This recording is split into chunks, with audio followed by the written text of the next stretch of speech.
ঠিকই আছে, ওনার দায়িত্ব আছে যে শান্তিপূর্ণভাবে আয়োজন হয়। তারা যদি আয়োজনকে শান্তিপূর্ণ করতে না চেয়ে অশান্তি করতে চান, তার দায় কিন্তু পুলিশের থাকবে।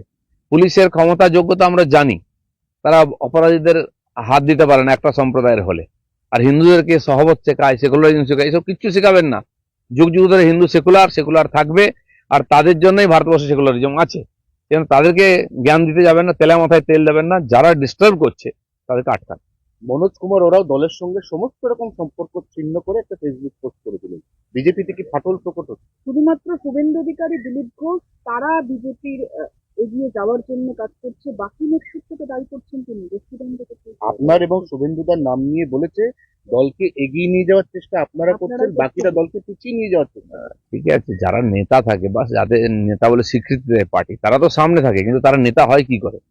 মনোজের মতো এরকম যারা নিষ্ঠাবান কর্মী, হাজার হাজার লক্ষ লক্ষ, সবাই তো দেখেন, তারা লড়াই করছেন বলে আমরা নেতা আছি। নেতা পার্টি বানিয়েছে আমাদেরকে। আমি তো নিজেকে কর্মী ভাবি। যদি কোথাও সমস্যা থাকে, আমি জানি ওকে ব্যক্তিগত, খুব পুরনো কর্মী, লড়াকু আছে, তো তার সঙ্গে কথা বলা উচিত যারা দায়িত্বে আছেন। আমি কথা বলতে রাজি আছি, কারণ আমি তাকে হাত ধরে পার্টিতে নিয়ে এসেছি। তার যে অবদান, তার যোগ্যতা নিঃসন্দেহে আছে, আর তার লাভ আমরা পাই। তো সেজন্য তার নিশ্চয়ই সমস্যা হলে ঠিক জায়গায় বলা জেলা উচিত। সভাপতি নির্বাচনের পরেই বিভিন্ন জায়গায় দেখা যাচ্ছে এই ক্ষোভ, এবং মনোজ কুমার ওরাও তারও এই জেলা সভাপতি নির্বাচনের ক্ষেত্রে ক্ষোভ আসছে। স্বাভাবিক, সবার পছন্দ অপছন্দ আছে, সেটা বলার জায়গাও আছে, সেভাবে বলা উচিত, তার সমাধানও আছে। আর প্রত্যেকের যোগ্যতা অনুযায়ী পার্টিতে জায়গাও আছে, আর সেটা দেওয়া উচিত। আমার মনে হয় পার্টির মধ্যে যে পরিবর্তন শুরু হয়ে গেছে, এটা যখন শেষ হবে, এই সমস্যার সমাধান হয়ে যাবে। গতকাল এইখানে এই সময় দাঁড়িয়ে আপনার সাথে কথা হচ্ছিল যে মুসলিমদের বেশি বেনিফিট তারা দিয়েছে।